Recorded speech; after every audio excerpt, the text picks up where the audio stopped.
TV. All right. So we are live on YouTube now. We decided to go from Instagram for anyone who is watching on Instagram and move over to YouTube and try this out. It seems like an easier way for people to join. And so we've got Chris King and C Love. Go ahead and got a comment in the comment section where you can go ahead and click the link to join the live stream. So go ahead and bring everybody on. Make sure we can see everybody clearly. C Love, Yes, Chris sir. King, and myself. So if you came over from the Instagram conversation, we were just talking about how some people have, like I guess maybe an aversion to drinking or view it as like a sin, I guess. And then some people view it as it's okay as long as you're not, getting drunk, which is kind of what we were talking about earlier. And I think the guy that came on, we kind of went all over the place earlier with that. But let's continue where we were at, because I feel like we were touching on some good things. So, Chris, you were saying if it's something you have to rely on as like a crutch socially, then it's a sin in your eyes. Is that kind of accurate to what I was saying? Or I don't know if I would just say it's a sin in my eyes. I mean, the more I kind of study and the more I just kind of look at, life and how Jesus kind of wants us to live, man, I think when we depend on anything more than him, I think we're in dangerous waters, right? Now, do I know the actual point it becomes sin, like the actual moment? I'm not sure, but I think what using wisdom is saying that, man, like I don't want to get too dependent on anything that's not him, right? I mean, even as men, bro, like we get too independent on our jobs or money or our status or anything like that, and that's a very slippery slope, right? Especially with something as addicting as alcohol, right? Like that's just like, I don't know. I think we're missing the point. And C Love, we talked about this. I think we're missing the point if we're arguing, okay, at what point does something specifically become sin, right? It's okay, how is these things, whatever it is, pushing me closer to Christ? Right? Because I think we get a point. It's kind of like how some dudes, we was playing ball, was like, hey, man, smoking weed is not bad. Smoking weed is cool. But we get to the point where it's like, okay, let's say for sake of argument, it's not quote unquote bad. How is it getting you closer to your goal?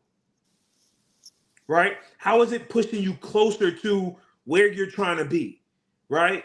So I don't know. Like, I just kind of think of the same way in terms of Christ. Like when we start just examining things of our life, how is these things pushing us closer to him, or are they not? Right? And if it's keeping you stagnant, then it's essentially pushing you away to a certain extent. Right.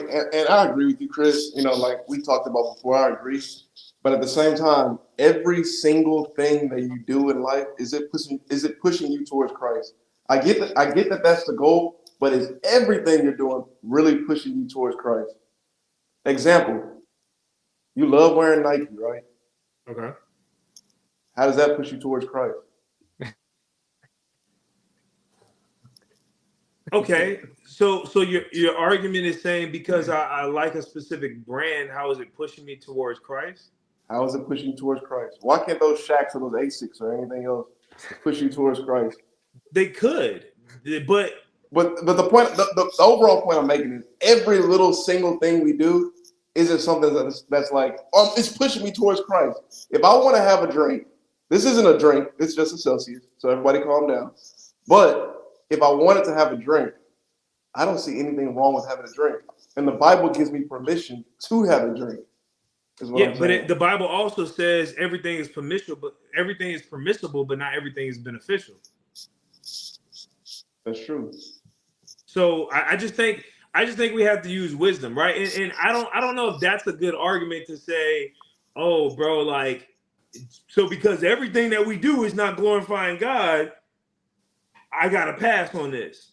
Right. I mean, But like you said, that's the I, goal. Well, here's the I would thing. Here's also the thing. Here's the thing go that, ahead. that I think Chris is pointing out is there's the fact that it's not just that hey, does this glorify God? It's the fact that this can actually fall into something because we all agree drunkenness is wrong, correct? We all agree with Right, that. right. So it's like from Chris's perspective, it's almost like what?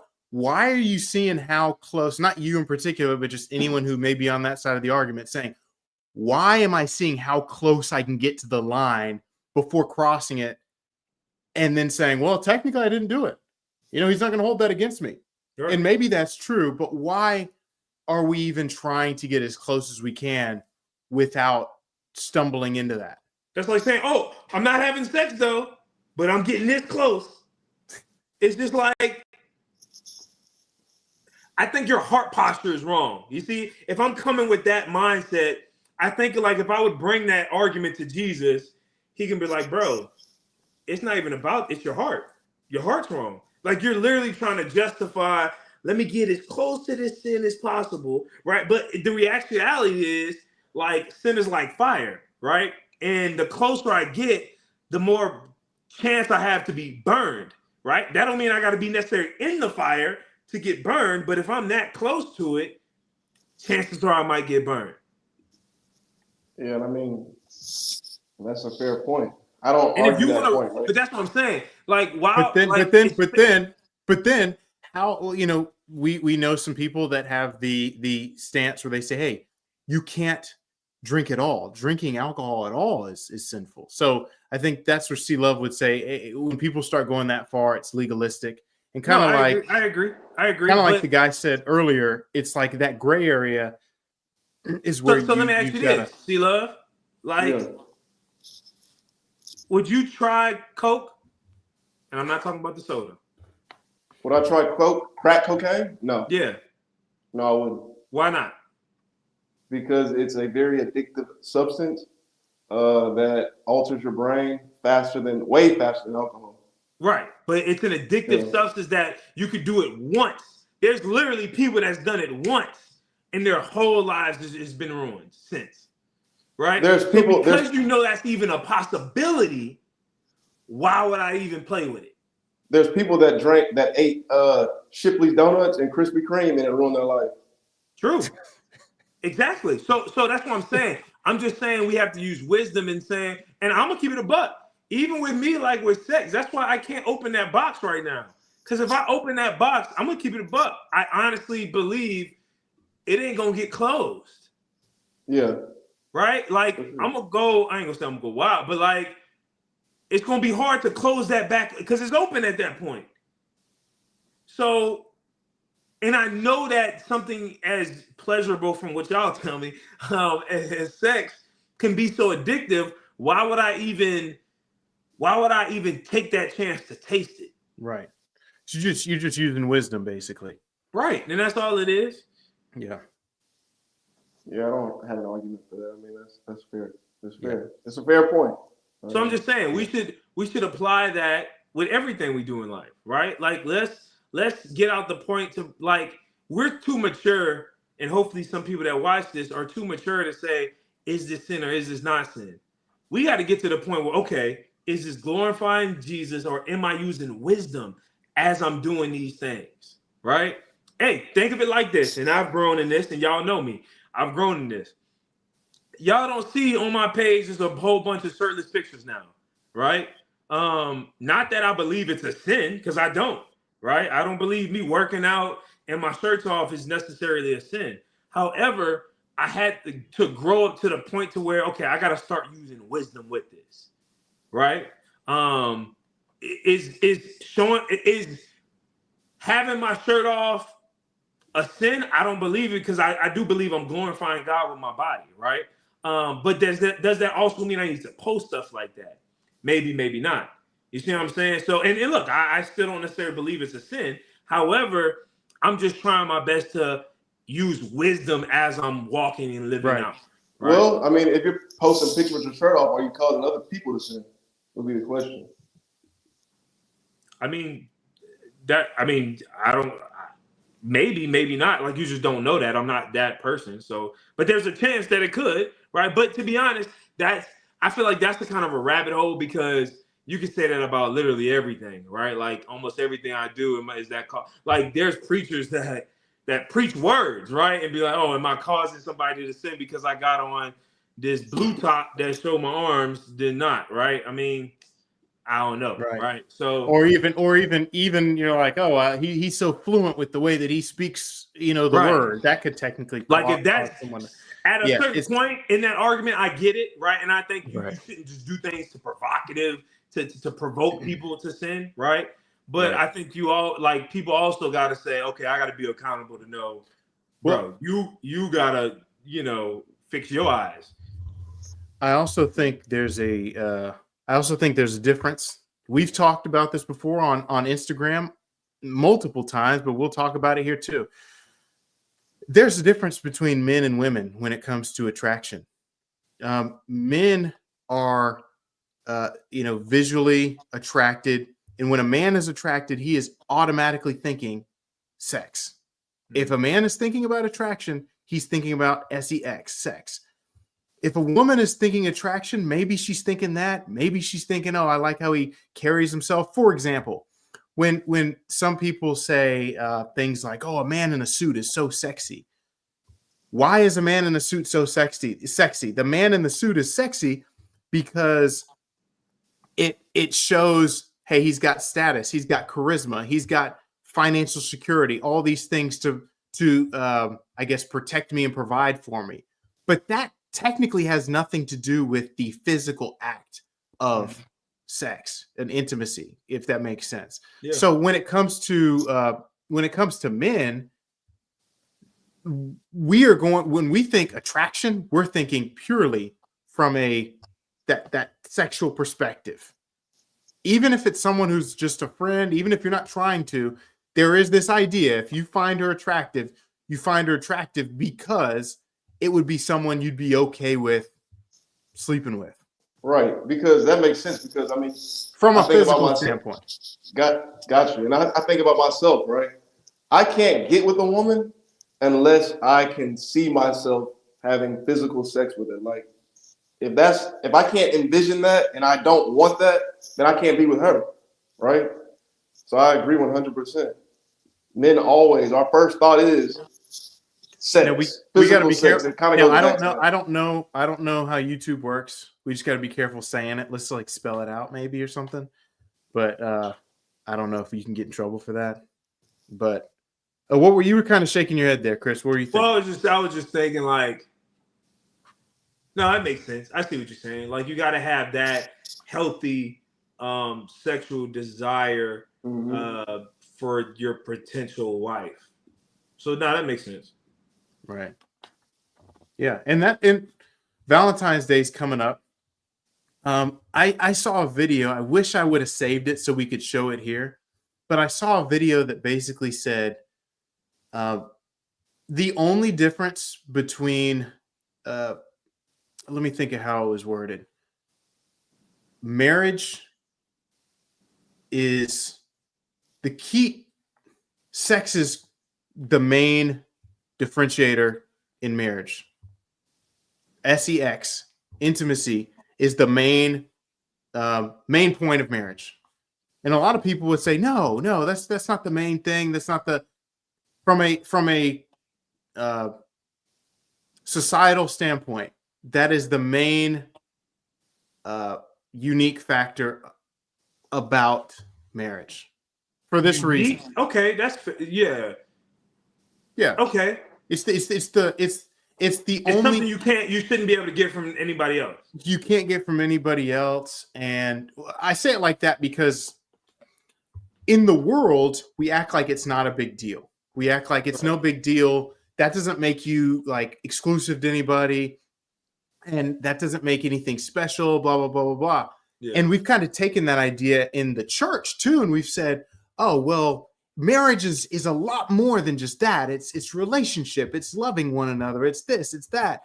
But at the end of the day, you can do all of those things with someone else. The only one that you're able to do with your spouse is sex, is intimacy, right? You can't do that with anybody else. That's what that is the main focus of it. Now, I'm not saying from a spiritual perspective that's the main reason, but that is the main focus that I think is even underlooked in the church. No, I agree. I agree 1,000%, especially when you put it that way.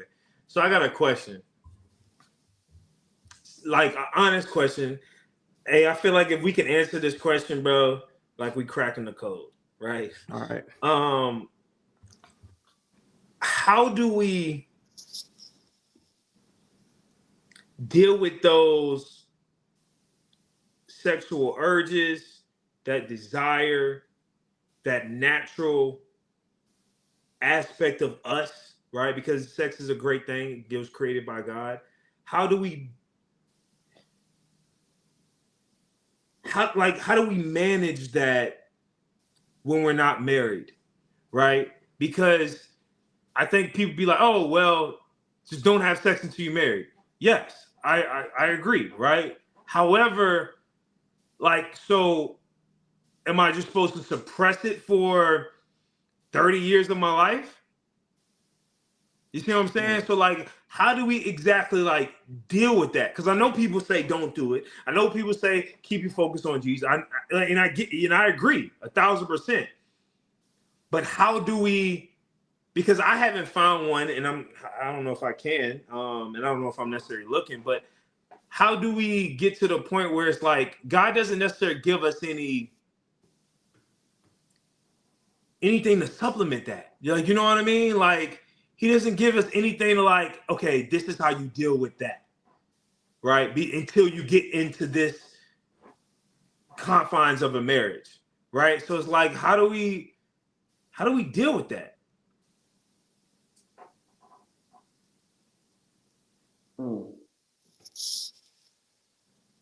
That's a good question. What do you think? I mean, are you kind of asking, like, I need to, because you're going to have urges, right? You're speaking on the urge to want to have sex. How do you deal with that urge to want to have sex? I don't think there's another way outside of, pointing towards your faith.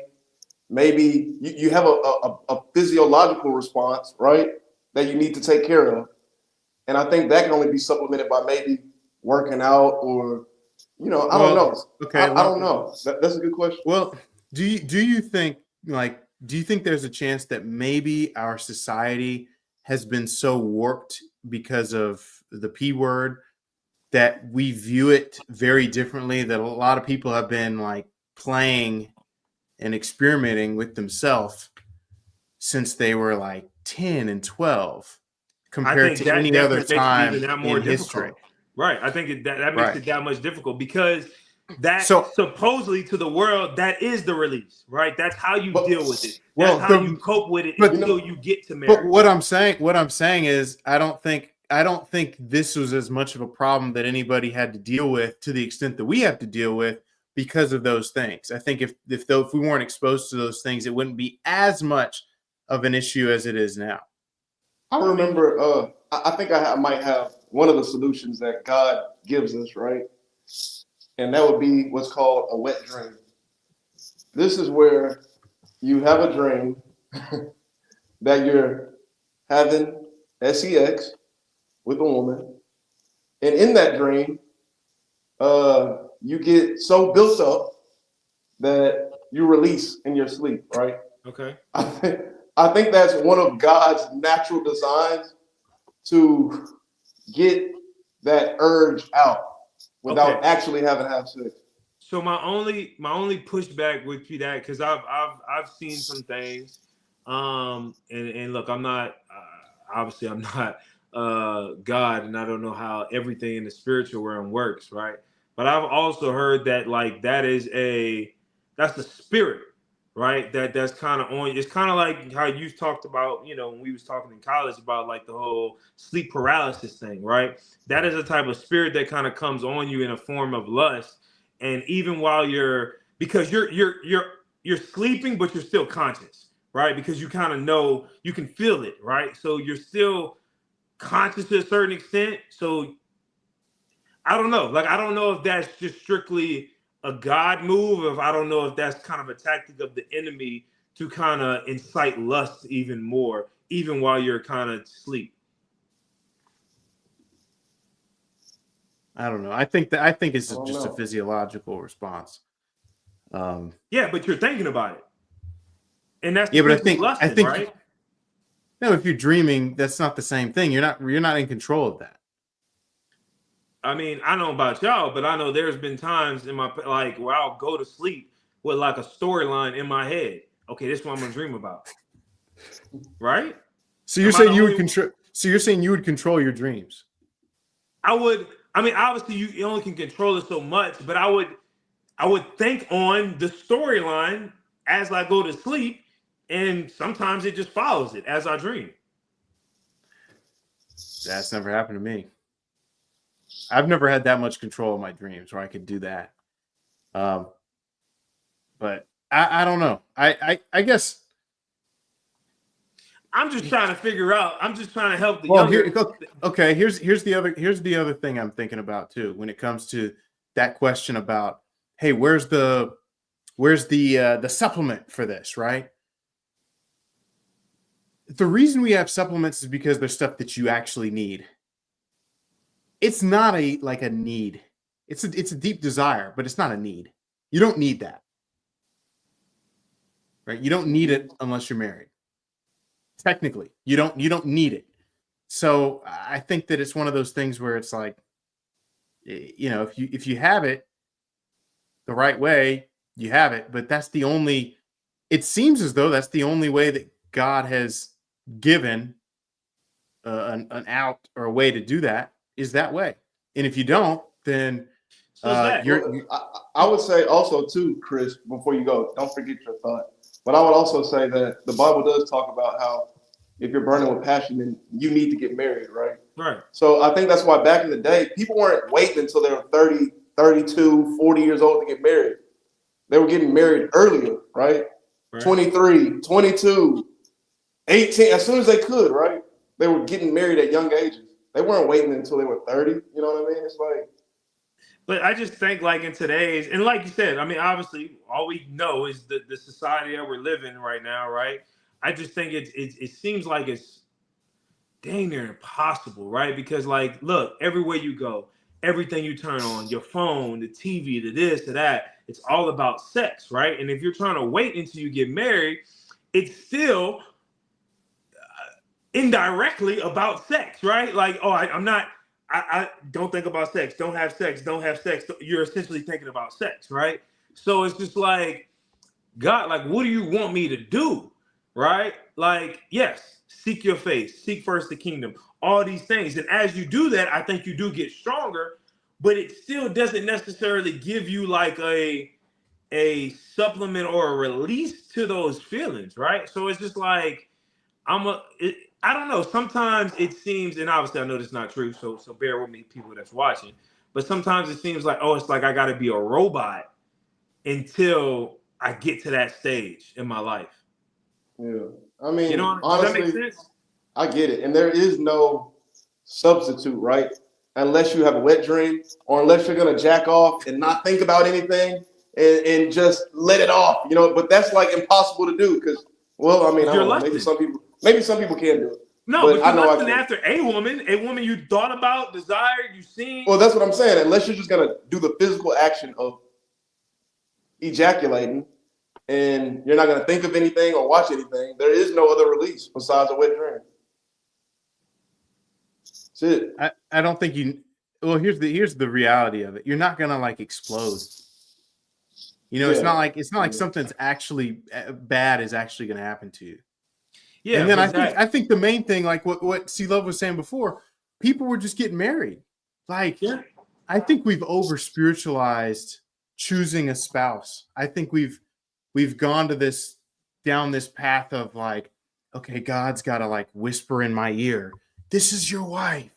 And then like there's got to be a ray that shines down out of the clouds. And that's what when you go to church and there's a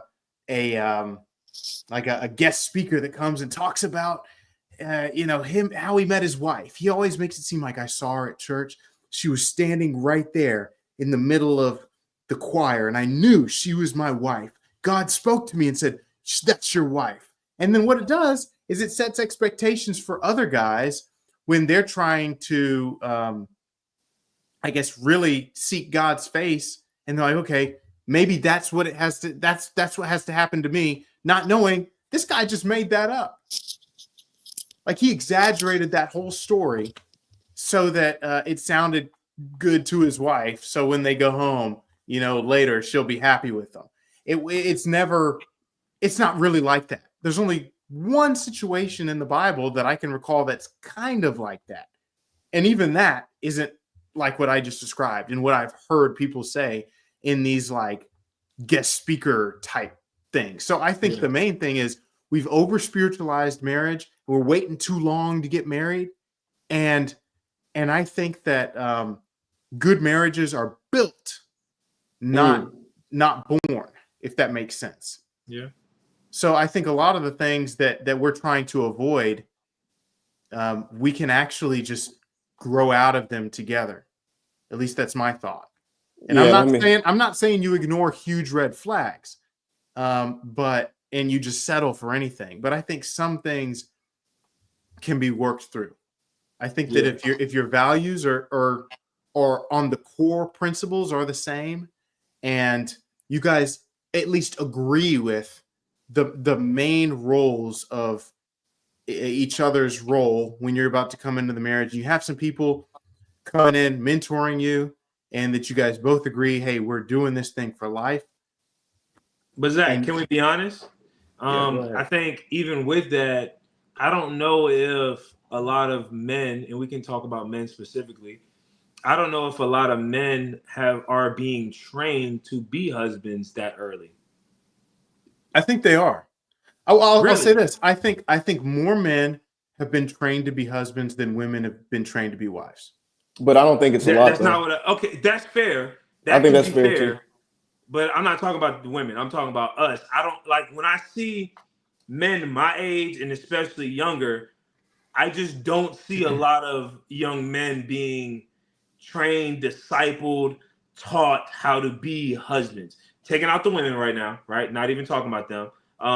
But just in general as like men, right? Because I know for if I look at people my age, it seems like men are just now, right? 28, 29, 30, starting to be like, okay, I think I'm ready to become this man and do what it takes to be that husband. So let me ask you this.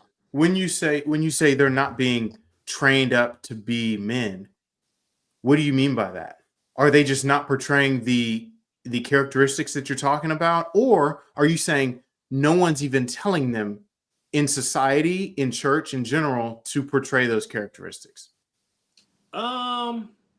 I think nowadays people are being a little more outspoken and saying these things, right? I just don't know if they're actually diligent and intentional about becoming those things, right? Being a man that can die to himself, right? Being a man that can be a provider, right? Being gentle with his words, but still know how to relay and wash his woman with the word and teach her and lead her and guide her. I don't know if there's a whole lot of young men, and I'm just thinking like college age to like right out of college, has learned those lessons and those skills at that age to say, you know what, I'm ready to go get married, right? Because what I don't think is smart is for men that know they're not ready to get married, haven't learned sexual discipline, haven't learned how to love and how to lie to oneself and all these things, get to marry just to get married, and now 5 years down the line, you cheating on your wife because you haven't learned those certain type of disciplines to a certain extent.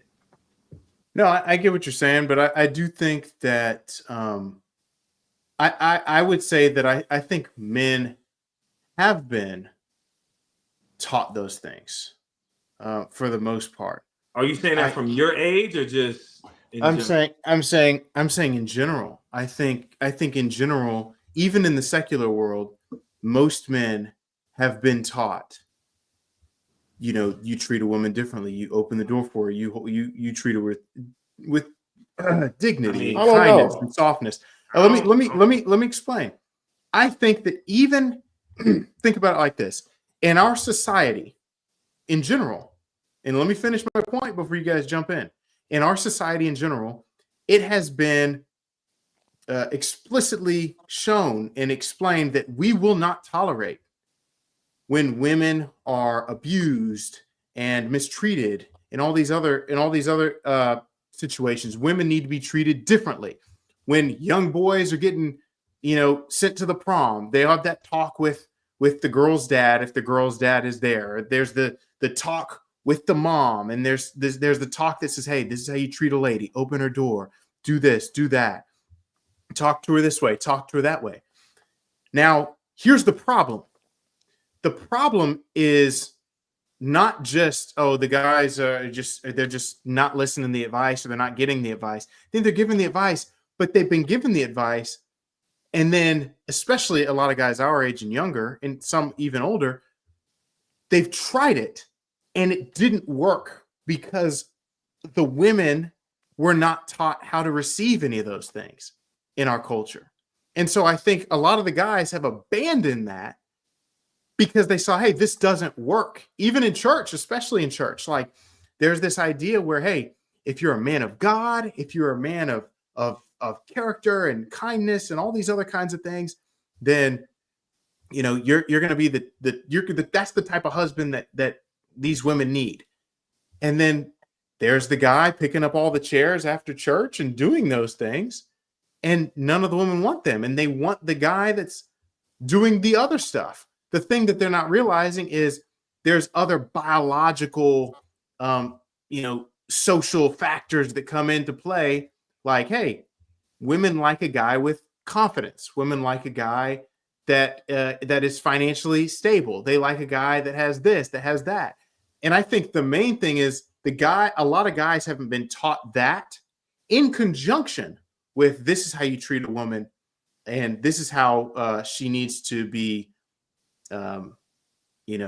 courted and things like that. I think when you have the courting and the niceness and the politeness without the truth of confidence, stability, emotional stability, and then understanding how women are different than men, I think you get what people call the whole blue pill thing, right?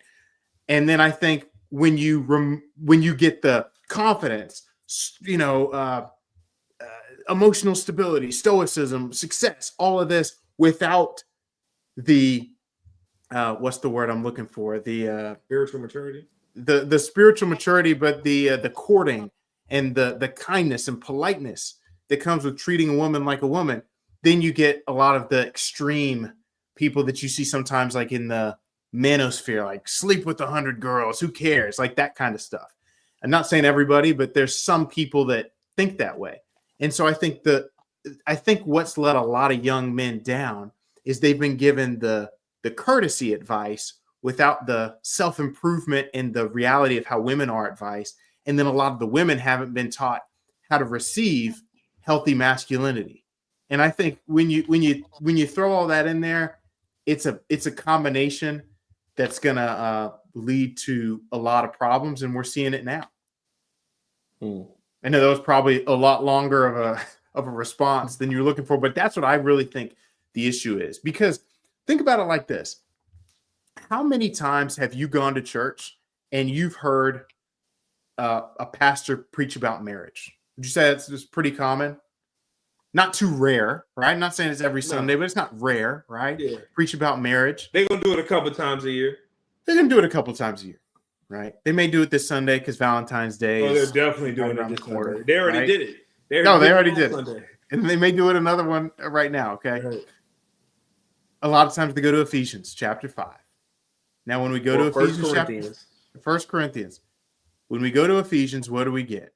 We get, wives, submit to your husbands as unto the Lord. Husbands, love your wives like Christ loved the church. What's interesting is almost every single time and I don't know when it started, but at least my whole lifetime, and I don't know about you guys, but there is always an emphasis on, okay, this is what submission is not. Submission is not this. Submission is not this. Submission is not this. And there's such a long list of what submission is not that we're left with, well, what is it? And then by the time we get to that question, they move on to, okay, now husbands, Christ literally died for the church. Period. No metaphor, nothing. Like, that's exactly what you need to do. And it's like, well, so the first one's a metaphor, but this one is like, somehow, I have to literally do this. And so I think the problem is, when we talk about marriage and relationship, even in church, sometimes it's geared towards and coddling some of these worldly ideas about marriage, if that makes sense. I see what you're saying. I see what you're saying. And that's why I think, like, it's impossible to, like, we're not going to be able to get this just by going to church sermons, right? That's men being prepared and being ready, mentally, physically, spiritually, emotionally, financially, to become a husband. And also on the women's side, if you're just going to go to church and listen to a sermon and even go on YouTube and find sermons about that, I feel like you're doing yourself a disservice, because you're not growing those areas. You're just getting bits and pieces, right? You're getting nuggets. And although those nuggets could, just be seeds and flourish at some point, if you're not getting taught, and I mean specifically taught, discipled, going through the process, right? Then I think I don't say never, but you're not going to be prepared as quickly as somebody that is going through that process, right? So I guess that's what I mean when I say I don't necessarily see a lot of young men getting that type of training, right? Because yes, do we get the messages? Yes, I agree. I think you can go on YouTube and find thousands of them.